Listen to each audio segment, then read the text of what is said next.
A Gênese segundo o Espiritismo, capítulo 11, Gênese espiritual, 11.4, Encarnação dos Espíritos.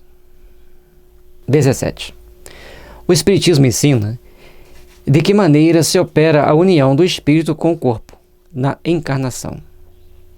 Pela sua essência espiritual, o espírito é um ser indefinido, abstrato, que não pode ter ação direta sobre a matéria, sendo-lhe indispensável o intermediário, que é o envoltório fluídico, o qual, de certo modo, faz parte integrante deles.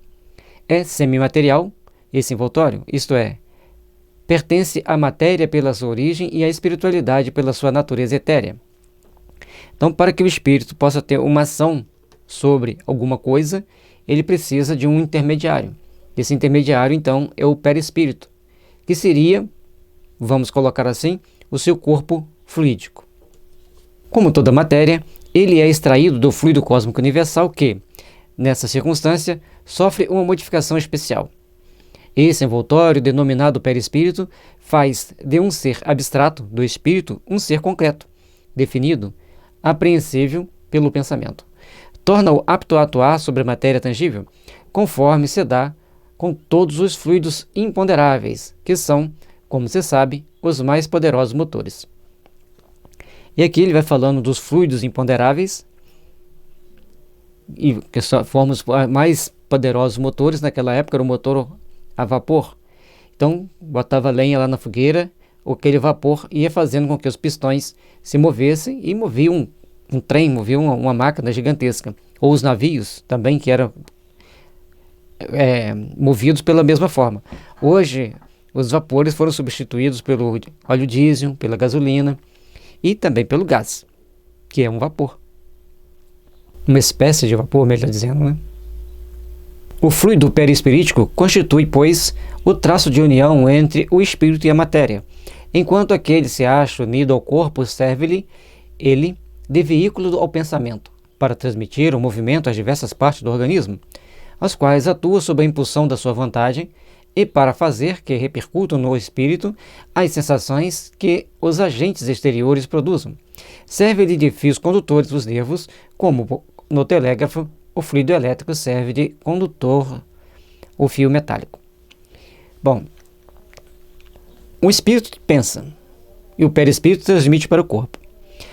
Os movimentos que nós fazemos, estou mexendo a mão, mexendo o braço, mexendo a boca, falando, são atos comandados pela mente, mas a mente é comandada pelo espírito, e o espírito comanda a mente, que por sua vez vai comandar o corpo através de todo o seu sistema nervoso, que passa pelo controle do nosso cérebro através do hipófise, hipotálamo e epífise. O conjunto faz com que tudo funcione. Uma delas sendo retirada, faltou uma peça, complicou a situação.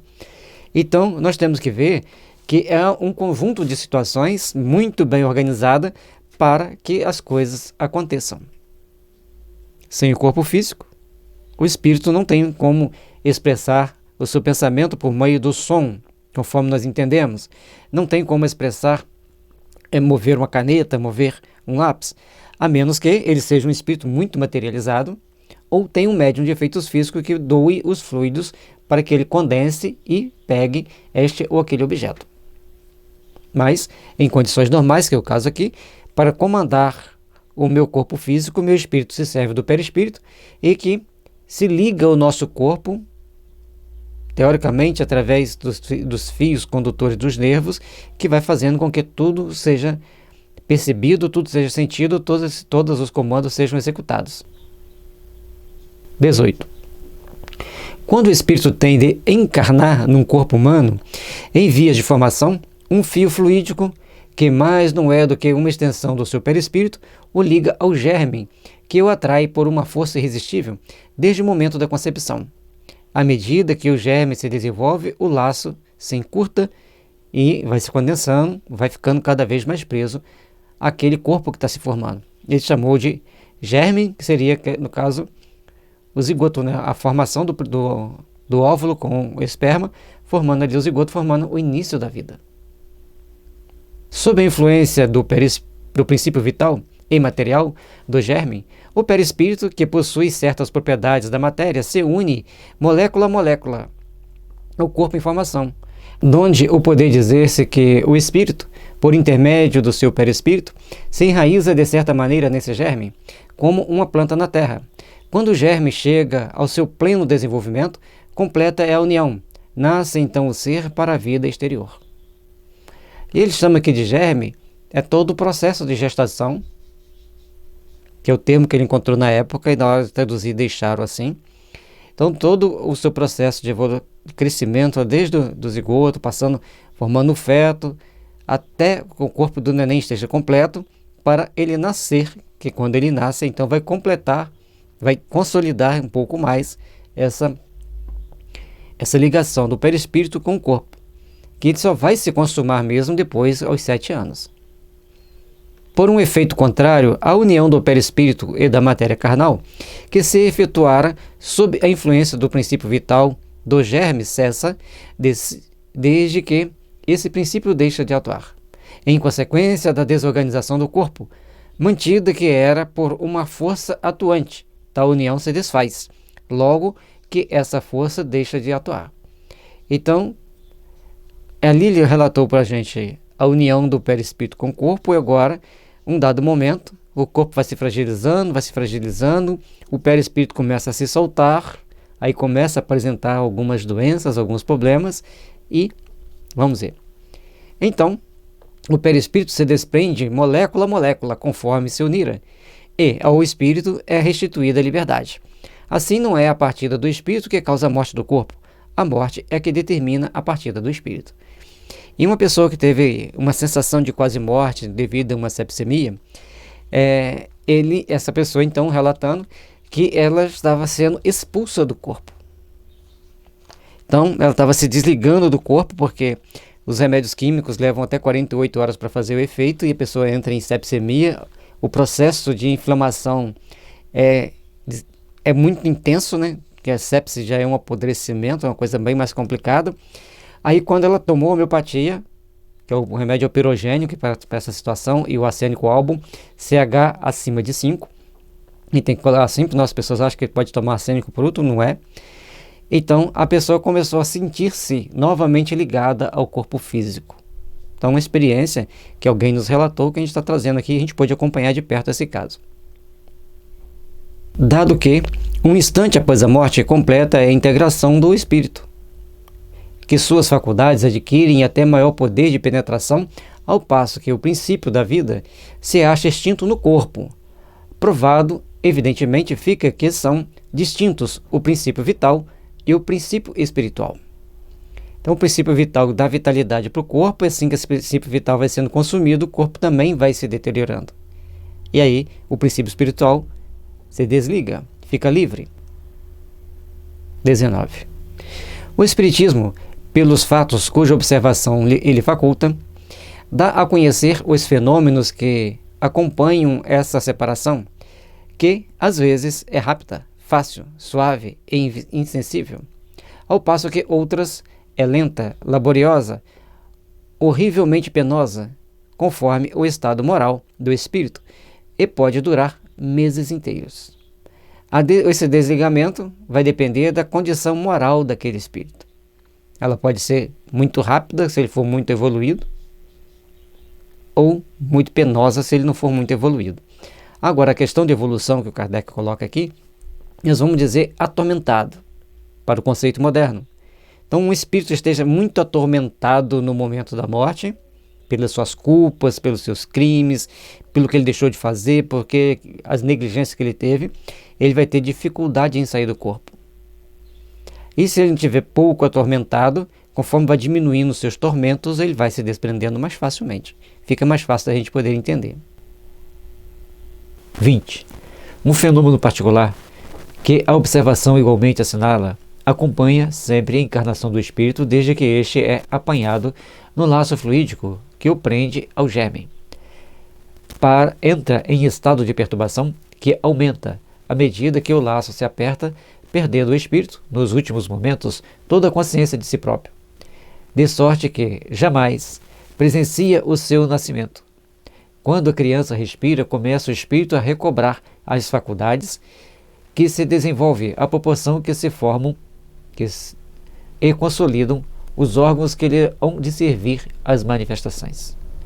Então Kardec deixa para a gente que o espírito, ele é apanhado nesse laço fluídico que ele prende lá o zigoto, que na época ele chama de germe, e a partir daquele momento vai começando a desenvolver o corpo, e cada vez que vai desenvolvendo mais, o espírito vai sendo puxado, vai sendo preso por esse laço fluídico. Na aproximação do seu nascimento, ele entra em total estado de perturbação. Ele literalmente dorme. Após nascer e começar a respirar, começar a chorar aqui nesse mundo, ele começa então a recobrar as suas capacidades intelectivas, suas faculdades, até que os seus órgãos estejam plenamente desenvolvidos para ele seguir uma vida normal, como a maioria de nós.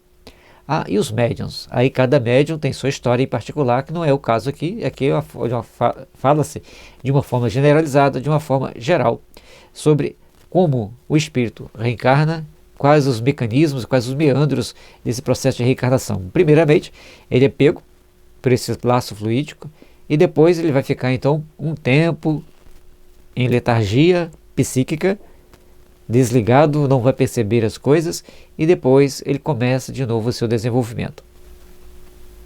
21. Mas ao mesmo tempo que o espírito recobra a consciência de si mesmo, perde a lembrança do seu passado, sem perder as faculdades, as qualidades e as aptidões anteriormente adquiridas, que haviam ficado temporariamente em estado de latência e que, voltando à atividade, vão ajudá-lo a fazer mais e melhor do que antes. Então, são conjuntos de atitudes, conjunto de ações, que nós vamos começar a tomar atitudes, vamos começar a tomar ações que vão fazer com que a gente comece a crescer e a se aperceber da nossa realidade. A gente vai adquirindo certas qualidades, certas aptidões, certos conhecimentos, e aquilo que foi a causa do nosso erro, da nossa falha anterior, a gente perde, tem dificuldade. Por exemplo, alguém que trabalhou muito na área da engenharia, na área da física, para montar determinadas armas, ele vai ter dificuldade de aprender física, para fugir dessa área. E assim sucessivamente.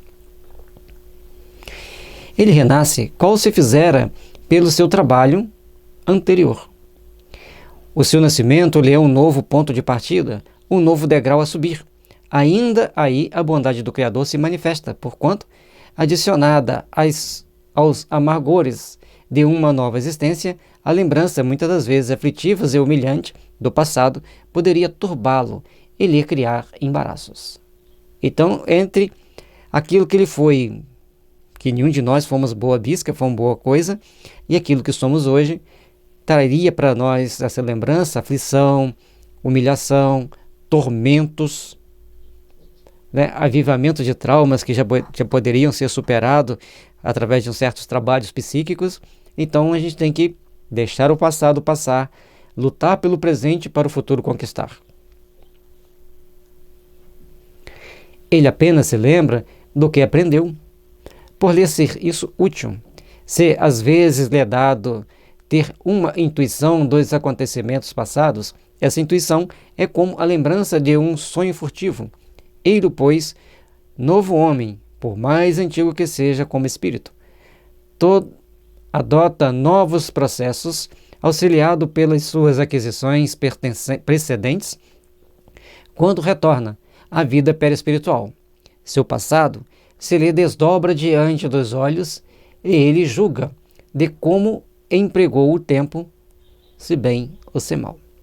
Então, estamos aqui, está tudo ali, as lembranças são como um sonho furtivo, que a gente tem aquela sensação estranha, aquele déjà vu. Aí vai passando, a gente desencarna, junta as aquisições precedentes com as atuais, aí retorna a vida no plano espiritual, e esse passado começa a se desdobrar na nossa mente à medida da nossa capacidade de digeri-lo. Nem todos vão ver plenamente. Aqui o Kardec relata aquilo que ele viu diante de espíritos que via totalmente o passado. E a gente vai ver no céu e inferno que nem todos viam totalmente o passado. Cada um via um pedaço. Aqui ele está mostrando aquilo que acontece com os espíritos de condição de entendimento superior.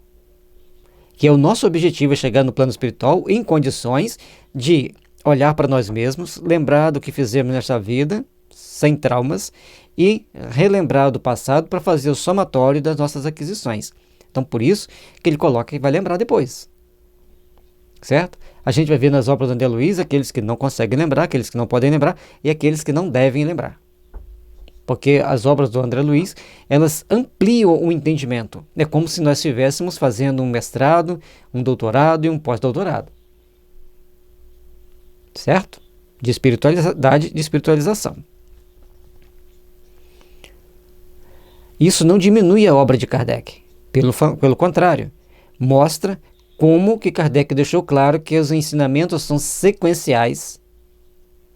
Moisés, Jesus, Kardec, Chico, e assim sucessivamente virá outros trazendo informações, entre aspas, novas, mas sempre complementando a que está aqui.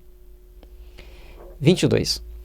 Não há, portanto, solução de continuidade na vida espiritual, sem embargo do esquecimento do passado. Cada espírito é sempre o mesmo eu, antes, durante e depois da reencarnação, sendo esta apenas uma fase da sua existência. O próprio esquecimento se dá tão só pelo curso da vida exterior de relação, durante o sono, desprendido em parte dos liames carnais, restituído à liberdade e à vida espiritual, o espírito se lembra, pois, que, então, já não tem a visão tão obscurecida pela matéria. Então, durante o sono, nós podemos lembrar de alguma coisa, aí voltamos com aquela intuição pesada que a gente não deve fazer, ou com aquela intuição alegre, feliz, a gente se sente até mais leve porque nós devemos fazer, estamos no caminho certo. Então, o sono e o sonho, eles podem nos fortalecer nos objetivos superiores e como podem colocar um limite para os nossos objetivos inferiores. Fiquemos atentos, procuremos prestar atenção nesses detalhes para que a gente possa aproveitar essas oportunidades. 23. Tornando-se a humanidade no grau mais ínfimo da escala espiritual, como se encontra entre os mais atrasados selvagens, perguntar-se-á se é aí o ponto inicial da alma humana. Então, coloca aqui uma coisa que fere a suscetibilidade de muita gente. A Terra é extremamente atrasada, somos muito agressivos, somos bastante selvagens perante espíritos de outros planetas mais evoluídos, inclusive nossos vizinhos. Na opinião de alguns filósofos espiritualistas, o princípio inteligente, distinto do princípio material, se individualiza e elabora, passando pelos diversos graus de animalidade. É aí que a alma se ensaia para a vida e desenvolve pelo exercício suas primeiras faculdades. Esse seria para ela, por assim dizer, o período de incubação, chegada ao grau de desenvolvimento que esse estado comporta, ela recebe as faculdades especiais que constituem a alma humana. Haveria, assim, filiação espiritual do animal para o homem, como a filiação corporal. Então, a alma vai se desenvolvendo ao longo de várias eras, até chegar num ponto X no mundo animal que ela passa para o reino nominal. Logicamente, entre seres apropriados a receber espírito naquelas condições, e vai seguindo o seu processo evolutivo.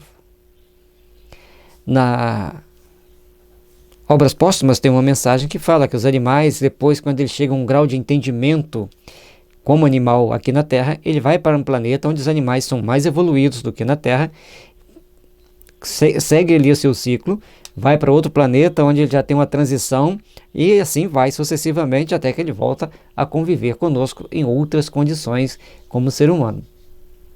Porque nós criamos ligações com nossos animais de estimação. E assim nós vamos crescendo, vamos nos aprimorando, vamos nos aperfeiçoando. Né? Certamente muitos de nós aqui já fomos animal de estimação de muitos dos mentores da humanidade. Sem menosprezar ninguém, mas lembrando que nós seguimos o ciclo. Não tem jeito. E estima-se que 95% dos espíritos que estão na Terra não são da Terra, vieram para cá. Por serem maus, preguiçosos, arrogantes, criminosos, espíritos que precisam de passar por um burilamento, muitas das vezes árduos, para polirem para burilarem a sua intimidade no caminho da angelitude. Todos nós estamos aqui para passar por aprendizados. Não importa onde estivemos, não importa aonde estamos, não importa como estamos, importa o que estamos aprendendo. Qual lição estamos tirando daquele fato, daquele evento, daquela situação. Esse sistema, fundado na grande lei da unidade que preside a criação, corresponde, forçoso a convir, à justiça e à bondade do Criador. Dá uma saída, uma finalidade, um destino aos animais, que deixam então de formar uma categoria de seres deserdados para terem, no futuro, que lhes está reservado, uma compensação a seus sofrimentos. Então, nós vamos passando por etapas, por brilhamentos da nossa condição, por aperfeiçoamento da nossa condição. Assim também os animais vão fazendo o mesmo processo. Eu não me lembro qual livro do Emmanuel que ele fala que os animais que são domesticados, que são treinados no nosso trabalho, nos nossos circos, no nosso ambiente doméstico, eles começam a ser impulsionados para o processo de evolução. Então, tudo tem um motivo, desde que nós façamos o bem, que nós criemos as condições do bem. O que constitui o homem espiritual não é a sua origem, são os atributos especiais de que ele se apresenta dotado ao entrar na humanidade. Atributos que o transformam, tornando um ser distinto, como o fruto saboroso é distinto da raiz amarga que lhe deu origem. Por haver passado pela fieira da animalidade, o homem não deixaria de ser homem. Já não seria animal, como o fruto não é a raiz, como o sábio não é o feto informe que o pôs no mundo. Então, todos nós vamos passando pelo processo de aprimoramento, de aperfeiçoamento, em todos os reinos, em todas as sequências. Então, nós vamos passando etapa a etapa de aprendizado, etapa a etapa de aperfeiçoamento, até que consigamos alcançar a plenitude do nosso ser. Quando jovem, morando num sítio, meu tio tinha 2 bois, que a gente chama de boi de carro, aqueles bois que bota canga para puxar carroça, puxar arado. E tinha um que ele não gostava de trabalhar. Ele fazia tudo quanto era traquinagem para ele não trabalhar. E o outro era tranquilo, dócil. Então esse que não gostava de trabalhar escondia. A gente chegava lá, dava um carinho no lombo do bonzinho e falava assim, cadê o outro? Né? Eles tinham nomes. Aí ele apontava a focinho, fazia assim com a cabeça na direção de onde estava, a gente ia lá, tocava ele, e lógico que ele vinha dando chifrada na barriga do outro, empurrando, tentando bater, e o outro ia tranquilo, né, para cumprir a sua tarefa diária. Logicamente que a gente entende que esse que não gostava de trabalhar, ele era mais fraco, ele era mais adoecido, ele tinha várias limitações que o outro não tinha. O outro era muito saudável, muito robusto, então, e muito dócil também. Essas diferenças mostram que cada um age segundo aquilo que tem intimamente. E principalmente a doença física, muitas das vezes, é um limite para o nosso trabalho. Nós precisamos, de acordo com a nossa constituição física, ter um trabalho adequado.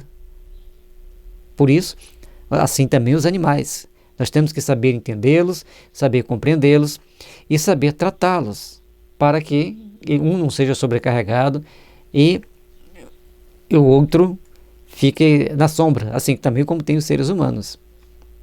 Temos que treinar, saber identificar nossas sensibilidades, nossas possibilidades e podermos fazer da melhor forma possível o nosso trabalho, assim como também temos que ajudar os animais a fazer da melhor forma possível o trabalho deles. Mas esse sistema levanta múltiplas questões cujos prós e contras não é oportuno discutir aqui, como não é o exame das diferentes hipóteses que se tem formulado sobre este assunto. Sem, pois, pesquisarmos a origem do espírito, sem procurarmos conhecer as fieiras pelas quais haja ele, porventura, passado, tomamo-lo ao entrar na humanidade, no ponto em que, dotado de senso moral e de livre-arbítrio, começa a pesar-lhe a responsabilidade dos seus atos.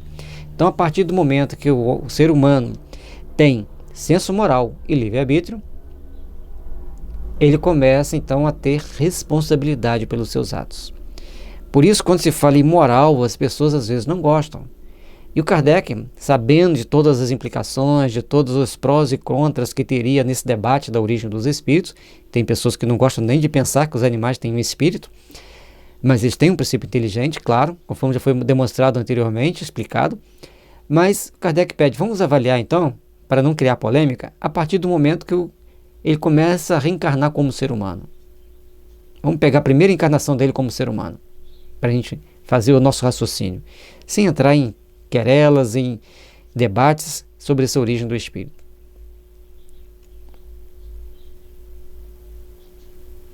(24) A obrigação que tem um espírito encarnado de prover o alimento do corpo, a sua segurança, o seu bem-estar, o força a empregar suas faculdades em investigações e exercitá-las e desenvolvê-las.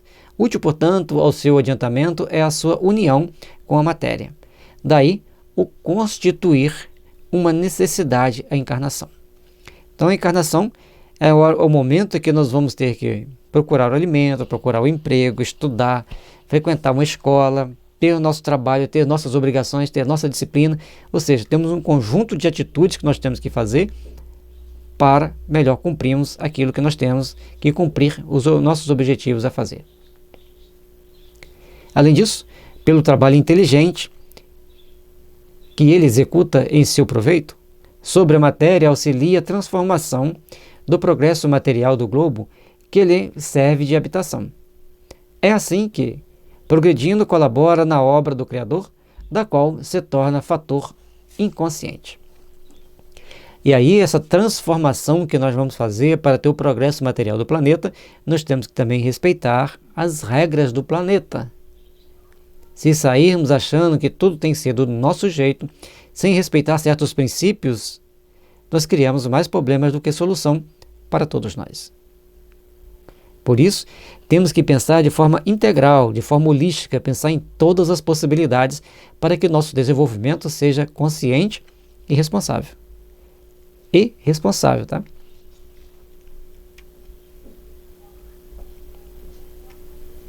(25) Todavia, a encarnação do espírito não é constante nem perpétua, é transitória.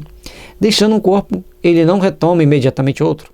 Durante mais ou menos considerável lapso de tempo, vive da vida espiritual, que é a sua vida normal, de tal sorte que insignificante vem a ser o tempo que lhe duram as encarnações, se comparado ao que passa no estado de espírito livre.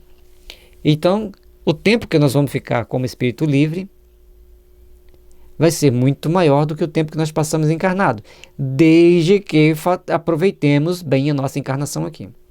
Porque alguns chegam no plano espiritual tão atormentados que passam anos, séculos, naqueles antros de sofrimento, enquanto outros aprendem pelo arrependimento, pela busca da expiação necessária, pela busca da reparação, os caminhos da evolução. Por isso a doutrina espírita traz para nós a reflexão, a oportunidade de refletir sobre o que nós temos feito e aquilo que nós precisamos fazer, e ao chegarmos no plano espiritual, a nossa necessidade de trabalharmos pelo nosso burilamento íntimo, por ajudar aqueles que estão em condições inferiores à nossa, precisando de ajuda, de esclarecimento, e nos estudarmos para nos preparar para uma melhor encarnação no futuro. No intervalo de suas encarnações, o espírito progride igualmente no sentido de que aplica ao seu adiantamento os conhecimentos e a experiência que alcançou no decorrer da sua vida corporal. Examina o que fez enquanto habitou a terra, passa em revista ao que aprendeu, reconhece suas faltas, traça planos e toma resoluções pelas quais conta guiar-se em nova existência, com a ideia de melhor se conduzir. Desse jeito, cada existência representa um passo para frente no caminho do progresso, uma espécie de escola de aplicação. Aí, veja bem, a gente chega no plano espiritual, vamos fazer uma retrospectiva de tudo que nós fizemos. Aí nós vamos, logicamente, aspirar a nossa promoção no plano espiritual. Lá tem promoção.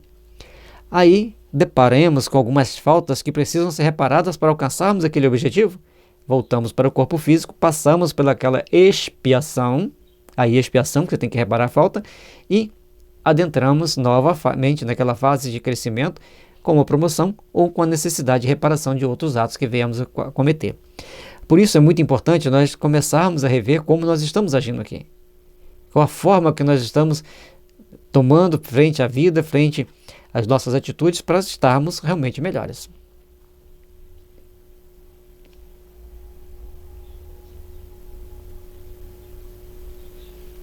(26) Normalmente, a encarnação não é uma punição para o espírito, conforme pensam alguns, mas uma condição inerente à inferioridade do espírito, em meio de ele progredir, conforme Céu e Inferno, capítulo 3, item 8 e seguintes. Aí nós temos que ver que nós estamos encarnados porque temos que progredir. Se estamos no Brasil, temos que progredir muito. É uma oportunidade de nos evangelizar. É o país mais evangelizado do mundo. Então, a oportunidade que nós temos de nos evangelizar, de nos espiritualizar. E como espíritas, temos que fazer de tudo para não errar, para não falhar. Porque já temos conhecimento das condições e das situações que vamos encontrar, que vamos deparar com elas. À medida que progride moralmente, o espírito se desmaterializa, isto é, depura-se, como com o subtrair-se à influência da matéria. Sua vida se espiritualiza, suas faculdades e percepções se ampliam, sua felicidade se torna proporcional ao progresso realizado. Olha que interessante. Após cada encarnação, depuramos o nosso perispírito, limpamos o nosso perispírito de algumas intoxicações. Você pode obter mais dados sobre isso no livro Homeopatia, Tratamento para o Espírito e para o Corpo.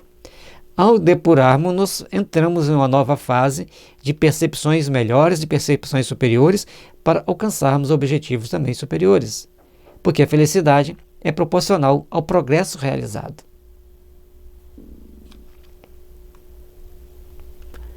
Entretanto, como atua em virtude do seu livre-arbítrio, pode ele, por negligência ou má vontade, retardar o seu avanço.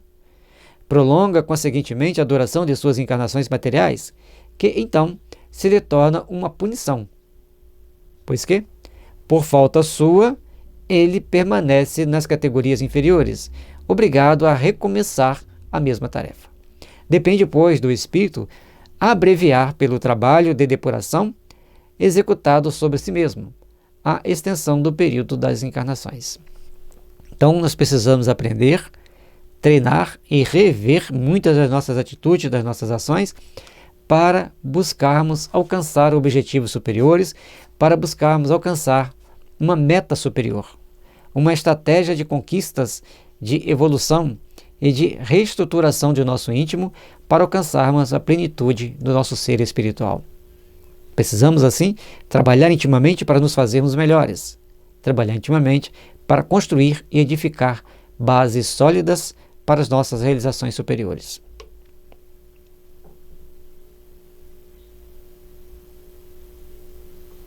(27) O progresso material de um planeta acompanha o progresso moral de seus habitantes.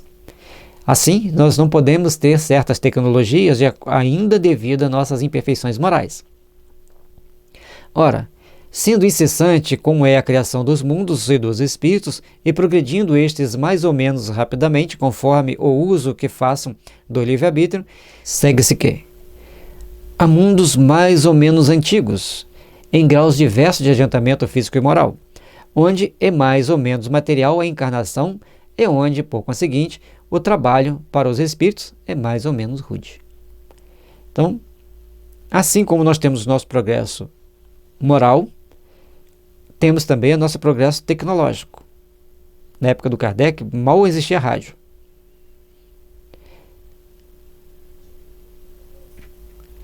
Aliás, eu nem sei quando que o rádio foi criado, tá, gente? Me desculpe aqui, mas eu sei que é um meio de comunicação que ele relata é o telégrafo. Então, nem rádio tinha. Hoje nós temos smartphones. Olha como que mudou a situação. Então, nós progredimos intelectualmente e certamente progredimos também moralmente. Embora esses últimos 20 anos ou 40 anos tenhamos passado por algumas aparentes involuções, mas em outros aspectos tivemos grandes conquistas. Então, se nós não adequarmos a esse planeta, temos duas opções. Ou repetir a de série aqui, se a gente não progrediu o suficiente, repete a lição do mesmo patamar, no mesmo nível que você estava, ou vai para um planeta inferior, onde você vai ter um trabalho mais rude, onde você vai ter atividades mais rudes e um meio de vida mais rude. Se você aproveitou muito bem, você pode ir para um planeta melhor, onde você terá condições muito melhores para progredir. Mesmo que chegando lá você seja um servidor braçal, alguém que esteja uma profissão bem básica. Assim como você pode reencarnar na Terra para ajudar a impulsionar o progresso. Depende de como nós agimos, de como nós nos interagimos. Deste ponto de vista, a Terra é um dos menos adiantados, povoada de espíritos relativamente inferiores. A vida corpórea é aí mais penosa do que noutros orbes, havendo-os também mais atrasados, onde a existência é ainda mais penosa do que na Terra, e, em confronto com os quais esta seria relativamente um mundo ditoso. Olha que interessante. A Terra já está, aqui na época de Kardec, entrando para uma fase de regeneração. Todo mundo que já começa a trabalhar intimamente, fazer reflexões sobre o que é, o que nós somos, o que pretendemos ser, como pretendemos estar, nós já estamos em regeneração. Enquanto aqueles que estão lá xingando, brigando, esbravejando contra a vida, estão em expiação. Então na Terra hoje tem a expiação, tem a prova e tem a regeneração. A da prova as pessoas vão mais tranquilo, mais ou menos, não pensam muito nas situações, vão vivendo a vida. Então, a expiação, o cara está tomando chicotada, na prova ele vai caminhando com certa tranquilidade e na regeneração ele vai lutando intimamente por se melhorar. E assim, nós vamos estando em condições de estar no plano espiritual entre os revoltados, entre os não estou nem aí, ou entre os ditosos. Depende do nosso comportamento aqui. 28. Quando em mundo os espíritos hão herdado a soma de progresso que o estado desse mundo comporta, deixam-no para encarnar em outros mais adiantados, onde adquiram novos conhecimentos e assim por diante, até que, não lhe sendo mais de proveito algum a encarnação em corpos materiais, passam a viver exclusivamente da vida espiritual, na qual continuam a progredir, mas noutro sentido e por outros meios. Então, vai havendo transformações, vai havendo outras mudanças. Na Terra, nossa forma de progredir é passando pelas provas e expiações para entrarmos na regeneração. Na regeneração, como seria? São outros meios. E a espiritualidade deixa em aberto para nós pensarmos, para nós refletirmos.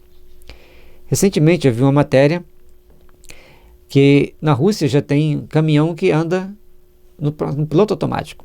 Ele sai de São Petersburgo e vai até Helsinki, na Finlândia, no piloto automático. No piloto, o motorista entra, faz o programa ali no tablet, encaixa o tablet ali, pega o seu tablet pessoal, fica lá jogando, brincando, tranquilo, lendo. Aí quando tem alguma coisa estranha que o radar detecta, que não, a inteligência artificial do caminhão começa a piscar, acender uma luz vermelha, ele assume o comando e a partir dali ele vai tomar as providências que são cabíveis aos seres humanos.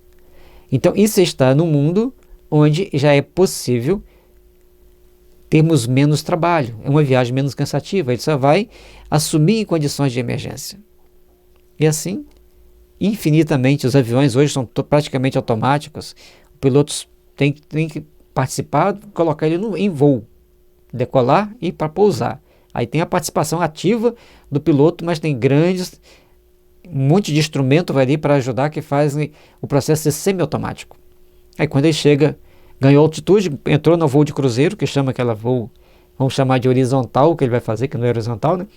Ele vai seguindo a curvatura da Terra, ele está ali, então ele aciona o piloto automático e ele fica ali só na observação para tomar atitudes em caso de emergência. Então isso já são conquistas que antes era Paris-Rio no braço, né? Agora Paris-Rio só monitorando. Sempre tem escala, tá? Não tem jeito de vir direto. Chegados ao ponto culminante do progresso, gozam de suprema felicidade. Admitidos nos conselhos do Onipotente, conhece-lhe o pensamento e se tornam seus mensageiros, seus ministros diretos no governo dos mundos, tendo sob suas ordens os espíritos de todos os graus de adiantamento. Então, para chegarmos a esse ponto culminante de podermos governar até mesmo uma nação, temos que capinar muito pé de milho ainda. Certo? Ou seja, nós temos que trabalhar muito, temos que suar muito a camisa, não é capinar pé de milho lá na lavoura, é lutar muito pelo nosso processo de aperfeiçoamento, principalmente moral. Você pode estar trabalhando no escritório, mas você tem que aperfeiçoar-se moralmente. Assim, qualquer que seja o grau em que se achem na hierarquia espiritual, do mais ínfimo ao mais elevado, têm eles suas atribuições no grande mecanismo do universo. Todos são úteis ao conjunto, ao mesmo tempo que a si próprios. Aos menos adiantados, como a simples serviçais, incumbe o desempenho. A princípio, inconsciente, pois, cada vez mais inteligente, de tarefas materiais, por toda parte no mundo espiritual, atividade em nenhum ponto a ociosidade inútil. Aí ele coloca que, à medida que a gente vai se adiantando, a gente vai tendo serviços mais compatíveis com o nosso adiantamento moral, no plano espiritual.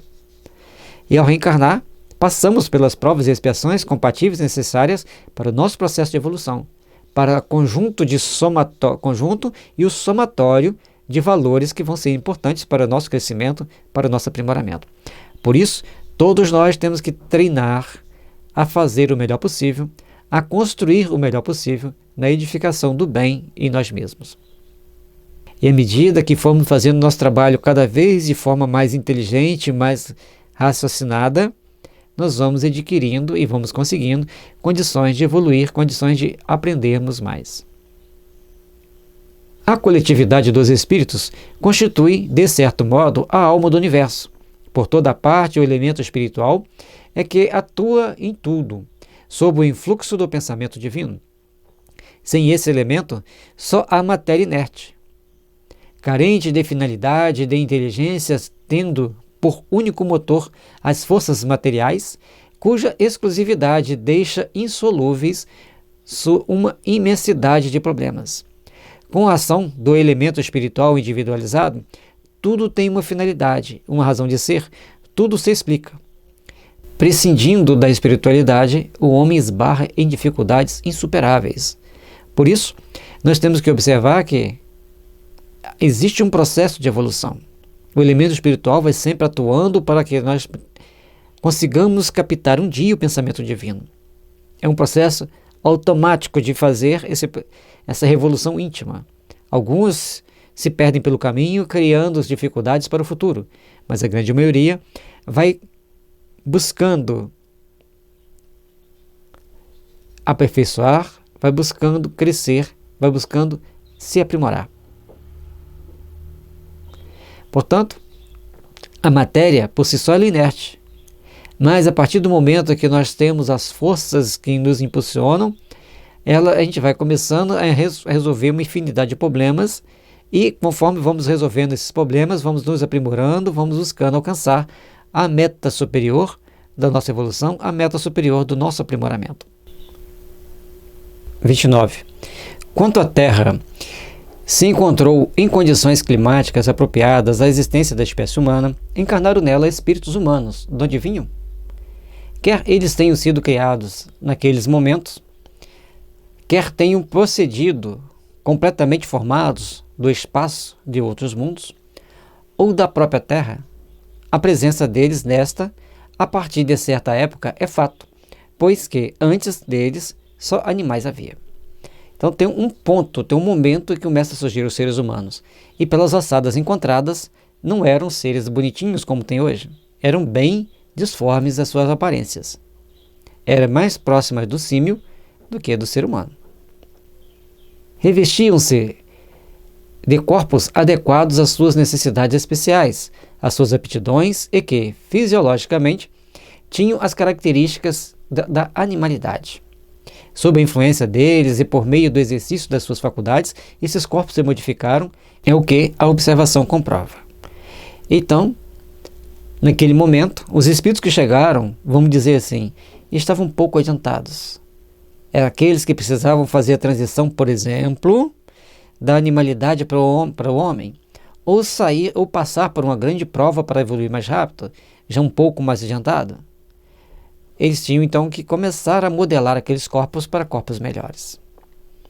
Então, como eles chegaram, qual o grau de evolução deles, ainda não nos foi plenamente revelado. Sabemos apenas que eram muito endividados. E muitos deles em grande necessidade de evoluir, de progredir, de crescer espiritualmente. Deixemos então de lado a questão da origem insolúvel por enquanto. Consideremos o espírito não em seu estado de partida, mas no momento em que, manifestando-se nele os primeiros germes do livre-arbítrio e do senso moral, o vemos a desempenhar seu papel humanitário sem cogitarmos do meio onde haja transcorrido o período de sua infância, ou, se o preferirem, da sua incubação. Então, o Kardec vai pegar a partir do momento que o homem já raciocina, já faz o discernimento, já começa a elaborar a vida como ser humano. Malgrado a analogia do seu envoltório com o dos animais, poderemos diferenciá-los destes últimos pelas faculdades intelectuais e morais que o caracterizam, como, debaixo das mesmas vestes grosseiras, distinguimos o rústico do homem civilizado. Então, a partir daquele momento, não vamos analisar o envoltório do ser humano, vamos analisar os atos, como se deu esse processo de evolução. Nós vimos movimento civilizatório no Egito, na Mesopotâmia, na Índia, na região onde hoje é a Tailândia. Tem lá grandes construções, magníficas construções de elevadíssimo saber para quem montou, para quem fez. Quem fez? Como fez? Certo? Temos que pensar. 30. Conquanto devessem ser pouco adiantados os primeiros que vieram pela razão mesma a terem de encarnar em corpos muito imperfeitos, diferenças sensíveis haveria, de certo, entre seus caracteres e aptidões. Os que se assemelhavam naturalmente se agruparam por analogia de simpatia. E aí vem cada qual deles se agrupando em determinadas regiões pela analogia de simpatias.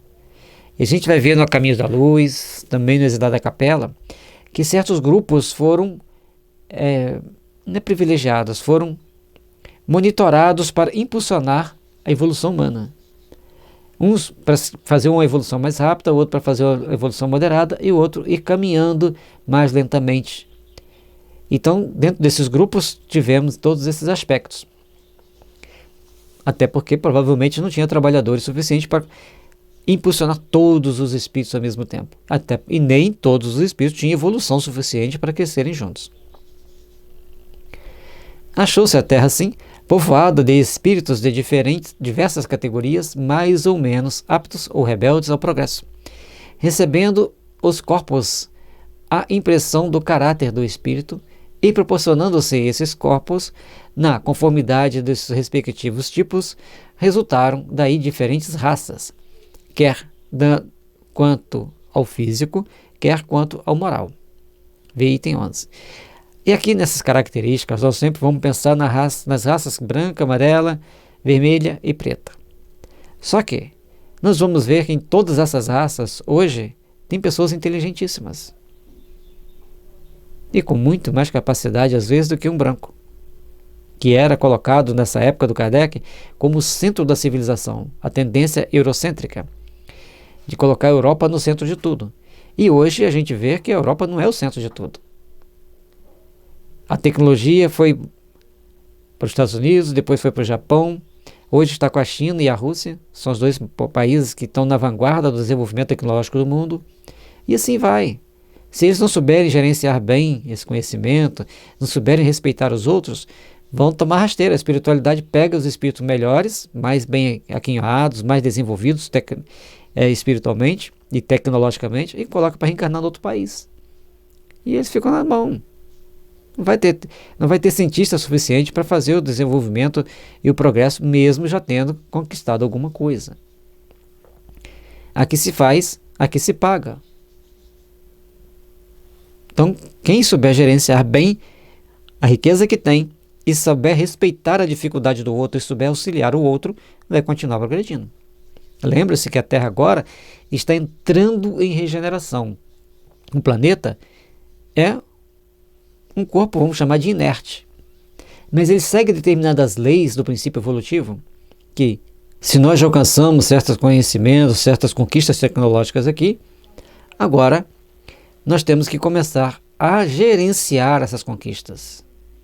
E para isso, tem que desenvolver o sentimento, tem que desenvolver a emoção.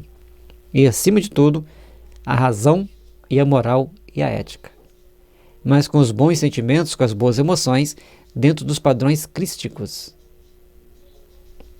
Continuando a encarnar entre os que se lhes assemelhavam, os espíritos similares perpetraram o caráter distintivo, físico e moral das raças e dos povos, caráter que só com o tempo desaparece, mediante a fusão e o progresso deles. Vê Revista Espírita, de julho de 1860, da Frenologia e da Fisiognomia. Logicamente, gente, que foi colocado para nós simplesmente o ponto de vista eurocentrista, que assim era naquela época. Hoje nós temos conhecimento que os índios guaranis eram extremamente cultos, aprendiam música, aprendiam tudo que ensinava para eles, com muita facilidade, e eles fabricavam os melhores violinos do mundo naquela época. E fabricar violino não é uma coisa para poucos. Foram feitas pesquisas, tem lá as notas de compra e tem até alguns exemplares ainda com a marca. Então nós temos que prestar atenção para não acharmos que tudo é eurocentrista. Por isso tem essa nota explicativa da página 375, que tem todas as obras básicas mostrando que Kardec expressava o conhecimento e o raciocínio daquela época. Então nós não temos que levar o pé da letra. Nós temos que pensar, temos que discernir. Ele não estava errado. Ele estava dentro de um conceito que hoje é nosso dever, é um exercício que nós temos de esclarecer que todos nós temos as mesmas condições. Temos, em todas as raças, temos pessoas fazendo cursos de mestrado, de PhD, de doutorado, em todas as raças. Entre os brancos, os amarelos, os vermelhos e os pretos. Estava vendo um dia desse uma reportagem de um índio brasileiro, tem 3 mestrados.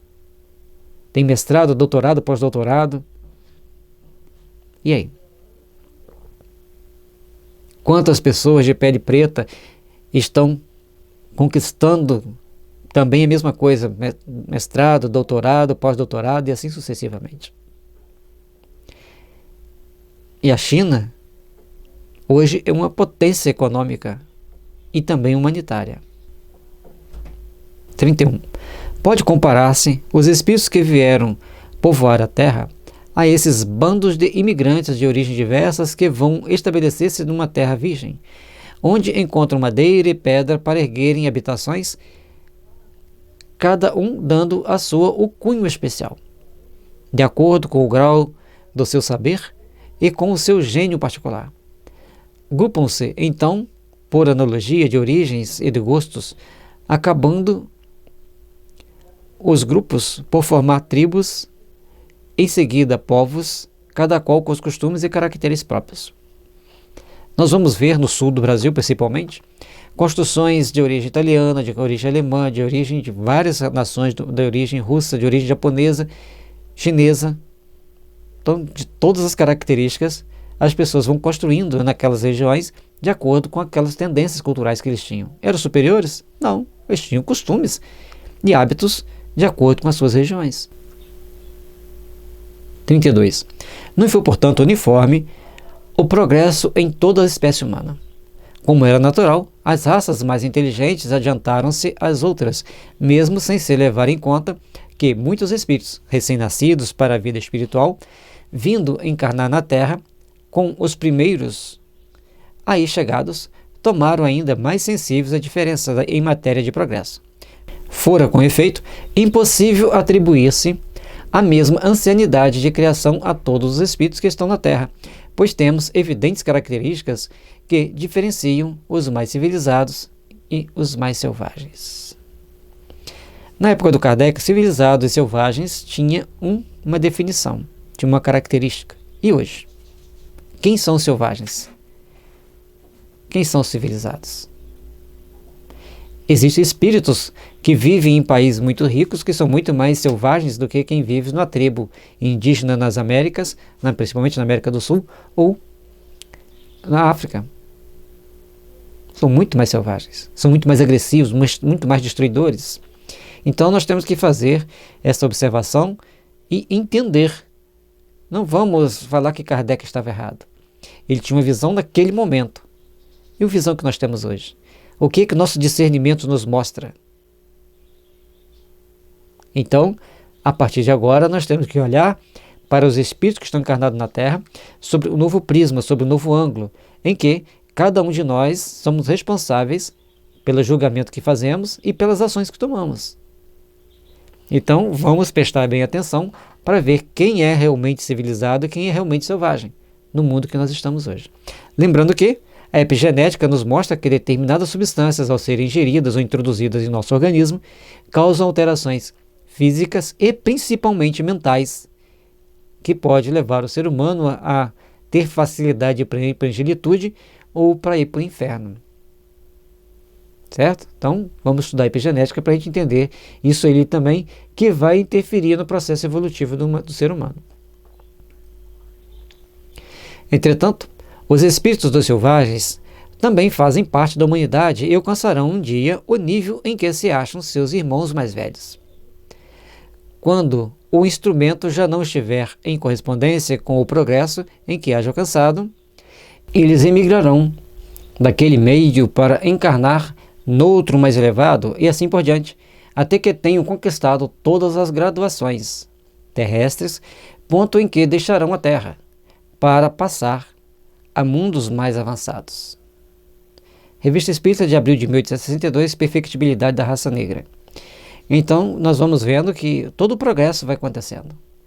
E quando os europeus julgavam que os pretos eram menos evoluídos, eu falo preto porque tem um vídeo na internet do senhor Nabil, que ele faz a comparação entre negro e preto, ele fala que é melhor falar preto. Então, o senhor Nabil é um africano. Então, a raça preta não tinha oportunidade de se expressar. Existia, principalmente na África do Sul, tribos muito bem organizadas, muito bem estruturadas, e que foram dizimadas. Eles não tinham arma. Então, quem é o civilizado, quem é o selvagem? Quem foi lá tomar, destruir? E assim a gente vê outros, de vez em quando a gente assiste alguns vídeos de pesquisadores que chegam na África e falam, mas aqui tinha uma cidade organizada. Em que época?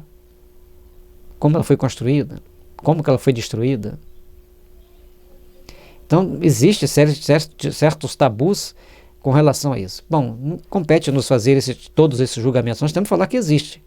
E que os conceitos que o Kardec tinha naquela época foi o que ele colocou aqui. E só o fato dele dizer que todos iriam progredir, ele já deu um salto enorme em relação a que os seus conterrâneos pensavam. E certamente adquiriu inimigos cruéis por causa disso. Porque muitos daquela época não admitiam que os índios, que os orientais e que os africanos fossem evoluir, ou quiçá, nem pensar em que estivesse no mesmo patamar de intelectualidade, entendimento deles, dos europeus. Vamos brigar? Não, provavelmente nós somos os europeus de ontem. Ou os europeus de ontem estão na África, estão na Ásia, estão entre os índios, e os índios e os africanos e os orientais de ontem estão na Europa. Quem sabe?